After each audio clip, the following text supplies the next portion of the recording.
కానీ జాతీయ స్థాయిలో కాంగ్రెస్ పార్టీ బలపడిందే, రాష్ట్ర స్థాయిలో కాంగ్రెస్కి అవకాశాలు తక్కువ అనేటువంటిది లేదండి. ఇక్కడ రెండు ఉంటాయి.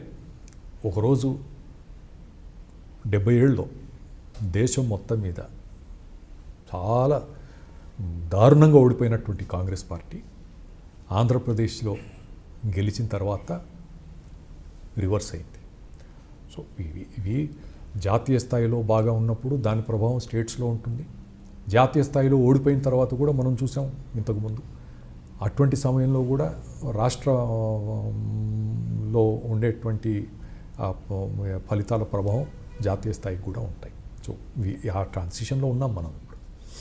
సో లాస్ట్లో అని చెప్పండి, ఇప్పుడు అంటే ఉమ్మడి ఆంధ్రప్రదేశ్లో ఉన్నప్పుడు అంటే రాజశేఖర రెడ్డి గారి మరణానంతరం కూడా అంటే మీరు రాజశేఖర రెడ్డి గారితో ఎక్కువ అంటే సయోధ్య కుదుర్చుకునేటువంటి ఇది కానీ అంటే రిలేషన్షిప్స్ జరిగిందండి? లేదు, నేను అంటే రాజశేఖర రెడ్డి ఓ స్ట్రాంగ్ పర్సనాలిటీ.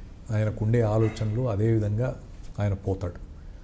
2004 ఎన్నికలు జరిగిన తర్వాత నేను ఫేస్ టు ఫేస్ ఏ విధంగా సోనియా గాంధీ గారితో కూర్చొని నేను రాష్ట్రంలో మంత్రిగా ఉండదలుచుకోలేదని చెప్పి ఆమెకు స్పెసిఫిక్గా నేను చెప్పాను. మీరు చెప్పారా? నేను ఫేస్ టు ఫేస్ చెప్పాను. ఇది 2004లో I don't want to be a minister. ఏంటి రీజన్? స్టేట్ రీజన్ ఆమె అడగలేదు, నేను చెప్పలేదు. I don't want to be అంటే ఆమెకు ఆ బ్యాక్గ్రౌండ్ తెలుసు.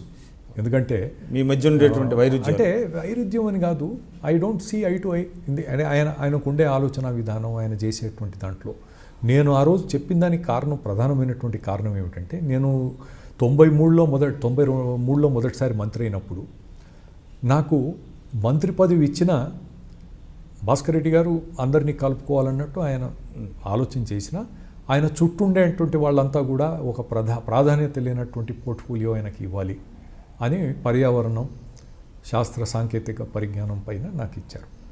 50 లక్షల బడ్జెట్ ఉండే డిపార్ట్మెంట్. నేను దాన్ని లెక్క చేయలేదు. నేను I made my presence felt. రాష్ట్రం మొత్తం మీద పర్యావరణం అంటే ఏమిటి అనేది ప్రజలకు అవగాహన కల్పించడంలో ఐ వాజ్ సక్సెస్ఫుల్. కానీ ఇప్పుడు కూడా ఏమవుతుందంటే, నేను మంత్రిగా ఉన్న తక్కువ ప్రాధాన్యత. ఎందుకంటే ఏమనుకుంటారంటే, మనం ఈ పోర్ట్ఫోలియోలో డబ్బు, కాంట్రాక్టర్లు, ప్రమోషన్లు, ట్రాన్స్ఫర్సు, వీటి ఇంపార్టెన్స్ తోటే ఒక పర్సనాలిటీ పెరుగుతుంది అనేటువంటి నోషన్ ఒకటి ఉంది. ఎక్కువ బడ్జెట్ ఉంటే ఎక్కువ పనులు వస్తే అందరు జనం వస్తారు, ఎమ్మెల్యేలు వస్తారు, ఈయన పెరుగుతాడు చేస్తాడు అనేది ఒకటి ఉంది. అంటే కీలకమైన శాఖలు అని అట్లాంటిది చేయకుండా ఏదో ఒకటి ఇస్తారు. ఇచ్చినప్పుడు నాకేం లేదు, నాకేదో డబ్బు చూసి నేను రాజకీయాలతో డబ్బు అనేటువంటి ఆలోచన ఎప్పుడూ లేదు. అయితే పరిస్థితి ఏమిటంటే, ఏదైనా సరిగా లేనప్పుడు I will lose my independence to comment about it.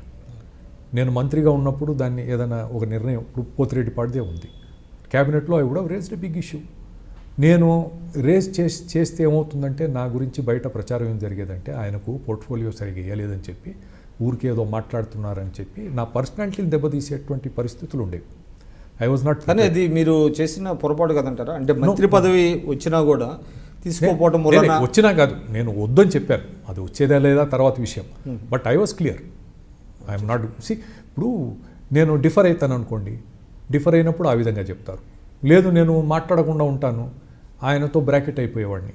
ఈరోజు రాజశేఖర్ రెడ్డి పరిపాలన అప్పుడు జరిగినటువంటి వాళ్ళ ఈ కేసులు, కథలు ఇవన్నీ వచ్చినటువంటి నేపథ్యంలో I'm better off not bracketed with those people, with Rajasekhar Reddy's cabinet.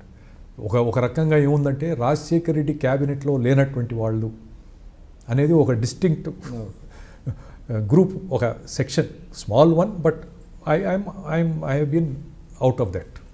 ఆ రకంగా నేను మెయింటైన్ చేయాలనుకున్నాను, ఆ విధంగా ఉన్నాను.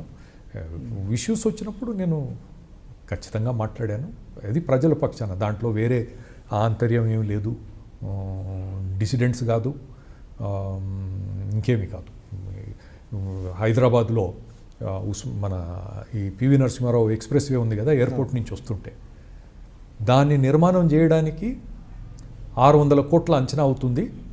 దానికి 500 ఎకరాల భూమిని ఆ నిర్మాణం చేసే సంస్థకు ఉపజెప్పాలని చెప్పి ప్రతిపాదనలు తయారయ్యాయి. డ్రాఫ్ట్ నోట్ కూడా రెడీ అయింది. ఐడెంటిఫైయింగ్ సర్వే నంబర్స్ అన్నీ కూడా అగ్రికల్చర్ యూనివర్సిటీలో హెడ్ క్వార్టర్స్గా ఉన్నటువంటి ఇది కానీ, రీసెర్చ్ ఫామ్, జార్జ్ బుష్ వచ్చినప్పుడు పర్యటించిన రీసెర్చ్ ఫామ్ కానీ, హార్టికల్చరల్ గార్డెన్స్ అన్నీ కలిపి ఈ ల్యాండ్ అవుతుంది కదా. ల్యాండ్ అయినటువంటి చోట 500 ఎకరాలను గుర్తించిన దాన్ని నేను ఎదిరించాను. ఎందుకంటే ఇప్పుడు ఒకటి, ప్రభుత్వం తన ఆస్తులు అమ్మి పెట్టుబడులు పెట్టాలనేది సరైనటువంటిది కాదు. ఎవరైనా కూడా ఉండేది అమ్ముకొని చేయాలనేది కరెక్ట్గా. రెండోది ఏమిటంటే అదే సమయంలో 14 కోట్ల రూపాయలు ఎకరానికి అమ్మారు. ఏది డిఎల్ఎఫ్ దాంట్లో గోల్డెన్ ఇదేమన్నారు కదా, ఆక్షన్ వేశారు. Base price 14 crores. అంటే 500 ఎకరాలంటే 7,000 కోట్ల రూపాయల విలువ కలిగినటువంటి భూమిని మీరు 600 కోట్లకి ఇస్తారా? నేను గట్టిగా దాన్ని అపోజ్ చేశాను. దాని మీద మమ్మల్ని సంజయ్ అడిగారు, దిగ్విజయ్ సింగ్ గారు, బల్లగొద్ది చెప్పాను, how can I keep quiet అని చెప్పాను. సో ఆ రకంగా వీ హ్యాడ్ అవర్ ఓన్. మీరు చూస్తున్నారు ఐ డ్రీమ్ న్యూస్ని. మీరు చూస్తున్నది ఐ డ్రీమ్ న్యూస్. అంటే కళలని నిజం చేస్తూ ప్రజలకి నిజాలని కళల ద్వారా తీసుకొచ్చే ఐ డ్రీమ్కి మై బెస్ట్ విషెస్. మీరు చూస్తున్నది ఐ డ్రీమ్ న్యూస్.